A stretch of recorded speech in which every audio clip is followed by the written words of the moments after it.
Hello student, मैं सौरभ कोहली आपका स्वागत करता हूं अपने यूट्यूब चैनल में।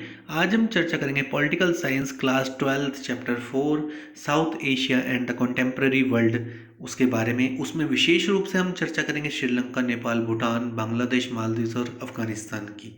इससे पहले वाला पार्ट भी हमने बना रखा है इस चैप्टर का, तो वो भी आप वीडियो में देख सकते हैं। और आप अपने मनपसंद संबंधित प्लेलिस्ट में जाके हमारे चैनल में अपनी संबंधित वीडियो जो आपको ज़रूरी है वो भी देख सकते हैं। और उससे पहले आप इस चैनल को सब्सक्राइब कर लें। और अब हम शुरू करते हैं अपनी प्रक्रिया। विशेष रूप से बच्चों, हम आज अपने डाउट सेशन के द्वारा क्लियर करेंगे पॉलिटिकल साइंस क्लास 12 के डाउट्स को।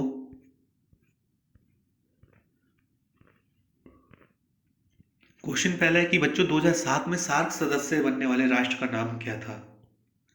तो बच्चों इसका उत्तर है अफगानिस्तान। अफगानिस्तान था। भारत में शासन की कौन सी प्रणाली स्थापित की गई है? संसदीय प्रणाली। अब देखिए, south Asia and the contemporary world, Bharat और उसके आसपास के देश। साउथ एशिया के आसपास के देश देखिए, Nepal, Bhutan, Afghanistan, Bangladesh, Sri Lanka, Maldives, India, Pakistan. The governing system in सब देशों में कैसा है? राजनीतिक व्यवस्था कैसी है इन सब देशों में? डेमोक्रेटिक सिस्टम कैसे है? लोकतंत्र में सैनिक शासन है, लोकतांत्रिक व्यवस्था है। तो इसमें सब बता रखा है कि भारत, श्रीलंका, अफगानिस्तान में तो डेमोक्रेटिक व्यवस्था है। पाकिस्तान और बांग्लादेश में लोकतांत्रिक व्यवस्था और प्लस सैनिक शासन है। नेपाल, मालदीव और भूटान में राजशाही, संवैधानिक राजतंत्र और लोकतांत्रिक व्यवस्था तीनों है। बांग्लादेश की बात करें हम सबसे पहले तो current president of Bangladesh Mohammad Abdul Hamid, current prime minister of Bangladesh Sheikh Hasina. Bangladesh की शासन व्यवस्था के बारे में बच्चों हम बात करें तो बांग्लादेश एकात्मक संसदीय प्रतिनिधि लोकतांत्रिक गणराज्य है। बांग्लादेश के प्रधानमंत्री सरकार के मुखिया हैं। यह एक बहुदलीय व्यवस्था है। सरकार की 3 शाखाएं हैं, कार्यपालिका, विधायिका और न्यायपालिका। सरकार द्वारा कार्यकारी शक्ति का प्रयोग किया जाता है। सरकार और संसद दोनों में विधायी शक्ति निहित है। अगर शासन व्यवस्था बांग्लादेश की बात करें तो पहली कार्यवाहक सरकार का उद्देश्य सत्तावाद से लोकतंत्र एक संक्रमण में मदद करना था। कार्यवाहक सरकार प्रणाली को 1996 में छठे संसद द्वारा बीएनपी और अवामी लीग में बढ़ते अविश्वास के कारण संस्थागत बनाया गया। कार्यवाहक सरकार ने 1996, 2001 और 2008 के चुनावों का आयोजन किया। 2001 में तत्कालीन सत्तारूढ़ पार्टी आवामी लीग ने कार्यवाहक सरकार प्रणाली को समाप्त कर दिया। पाकिस्तानी सेना की पूर्वी कमान द्वारा आत्मसमर्पण से 16 दिसंबर 1971 को ढाका में बांग्लादेश मुक्ति युद्ध समाप्त हुआ। बांग्लादेश की शासन व्यवस्था में देखें तो बांग्लादेश एकात्मक संसदीय प्रतिनिधि लोकतांत्रिक गणराज्य है। बांग्लादेश के प्रधानमंत्री सरकार के मुखिया हैं। यह एक बहुदलीय व्यवस्था है। सरकार द्वारा कार्यकारी शक्ति का प्रयोग किया जाता है। बांग्लादेश कब बना था? बांग्लादेश 1971 में बना था। संसदीय शासन शेख मुजीबुर रहमान। 1975 में अध्यक्षीय शासन एक दलीय राज्य अवामी लीग पार्टी। 75 से 78 के सैनिक शासन जनरल जियाउर रहमान। 78 से 81 बहुदलीय प्रणाली बांग्लादेश नेशनलिस्ट पार्टी की जीत। 82 से 90 सैनिक शासन जनरल इरशाद। इस तरह से चलता रहा। 91 से 96 बेगम खालिदा जिया। 96 से 2001 अवामी लीग शेख हसीना। 1 से 2006 बेगम खालिदा जिया। 2006 में चुनाव रद्द हुआ, इलेक्शन कैंसिल्ड हुआ। 2007 में आपातकाल राष्ट्रपति फखरुद्दीन अहमद। 2008 में अवामी लीग शेख हसीना। किस राजनीतिक दल ने पूर्वी पाकिस्तान में चुनाव जीता है? अवामी लीग। बांग्लादेश नेशनल पार्टी का गठन किसने किया था? तो इसमें से किसका नाम है? जियाउर रहमान। अब नेपाल की हम बात करें, the current president of Nepal Bidya Devi Bhandari और the current minister of Nepal KP Sharma Oli. Nepali शासन व्यवस्था की बात करें तो राजा नरेंद्र संवैधानिक राजतंत्र की घोषणा 1 जून 2001 को।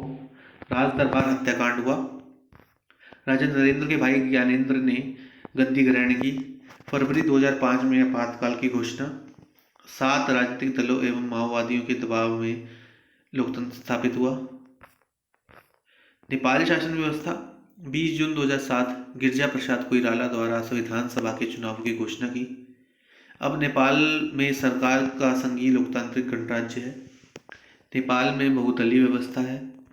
कार्यकारी शक्ति का प्रयोग प्रधानमंत्री और उनके मंत्रिमंडल द्वारा किया जाता है। द्विसदनात्मक संसद में विधायी शक्ति निहित है। न्यायपालिका सर्वोच्च अदालत, अपीलीय अदालतों और विभिन्न जिला अदालतों से बनी है। नेपाल की बात करें तो राजतंत्र, संवैधानिक राजतंत्र और लोकतंत्र, इस तरह वो लोकतंत्र की तरफ आगे बढ़ा। 2002 में नेपाल में शासन का कौन सा रूप था और राष्ट्र प्रमुख कौन था? राजा ज्ञानेंद्र वीर विक्रम शाह देव के नेतृत्व में संवैधानिक राजतंत्र। नेपाल एक गणराज्य कब बना? 28 मई 2008 को। नेपाल का त्रिकोणीय संघर्ष किसके बीच हुआ था? राजकीय सेना, लोकतंत्र समर्थक और माओवादियों के बीच। अब श्रीलंका की बात करें तो Sri Lanka, the current president of Sri Lanka Gotabaya Rajapaksa, prime minister of Sri Lanka Mahindra Rajapaksa. Sri Lanka शासन व्यवस्था। 1948 में श्रीलंका को औपनिवेशिक शासन से आज़ादी मिली। संवैधानिक रूप से श्रीलंका सरकार एक अर्ध राष्ट्रपति प्रणाली है। श्रीलंका राष्ट्र लोकतांत्रिक समाजवादी गणराज्य है। स्वतंत्रता के बाद से इसने तीसरा संविधान अपनाया है। सरकार कार्यपालिका, विधायिका और न्यायपालिका से बनी है। वहां पर जातीय संघर्ष शुरू से होता रहा है। 1948 में लोकतंत्र यूनाइटेड नेशनल पार्टी की सरकार थी। सिंगली बहुसंख्यक देश नॉर्थ में फैले हुए थे। 1991 में श्रीलंका फ्रीडम पार्टी का उदय, कट्टर राष्ट्रवाद का नारा, तमिलों का विरोध था। सिंगली राष्ट्रभाषा घोषित की गई। नए भूमि सुधार कानूनों द्वारा तमिलों को भूमि से बेदखल किया गया। तमिलों को संपत्ति से वंचित करने के लिए बस सेवाओं और कोलंबो बंदरगाह का राष्ट्रीयकरण किया। लिबरेशन टाइगर्स ऑफ तमिल इलम लिट्टे का उदय हुआ। लिट्टे का सशस्त्र संघर्ष, भारतीय शांति सेना का आगमन एवं समझौता 1987। देखिए इस चित्र के माध्यम से भी। दिए गए कार्टून का अध्ययन करें तथा निम्नलिखित प्रश्नों के उत्तर दें। कार्टून में शेर क्या दर्शाता है, क्या विश्वास दिलाता है? कार्टून में बाघ क्या दर्शाता है, क्या विश्वास दिलाता है? उन भारी शक्ति का नाम बताइए जिन्होंने मुद्दे को हल करने में मदद करी। एक तरफ बाघ है, एक तरफ शेर है। 1948 में श्रीलंका को स्वतंत्रता मिल गई थी, हमने देख लिया है। श्रीलंका में किन 2 जाति समूह के बीच संघर्ष होता रहता है? सिंगली और तमिल। आजादी से पहले श्रीलंका का क्या नाम था? सिलोन। भूटान की अगर बात करें तो Bhutan his majesty and queen Jetsun Pema.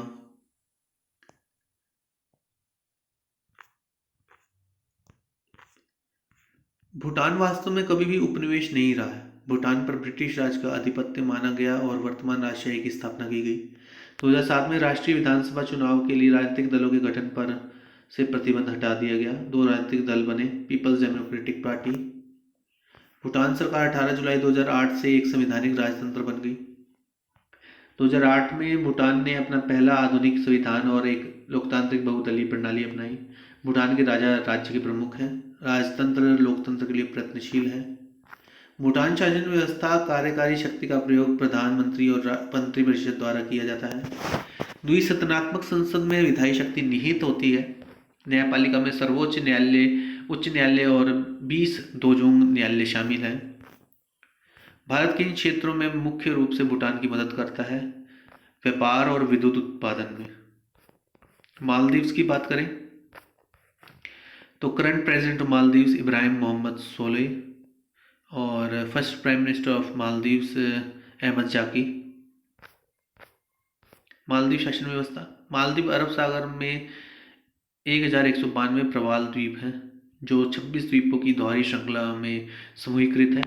Maldives को 26 जुलाई 1965 को औपनिवेशिक शासन से आज़ादी मिली। 11 नवंबर 1968 को संवैधानिक राजतंत्र से गणतंत्र घोषित किया गया। शासन की प्रणाली एकात्मक राष्ट्रपति गणराज्य के पास है। सरकार कार्यपालिका, विधायिका और न्यायपालिका से बनी है।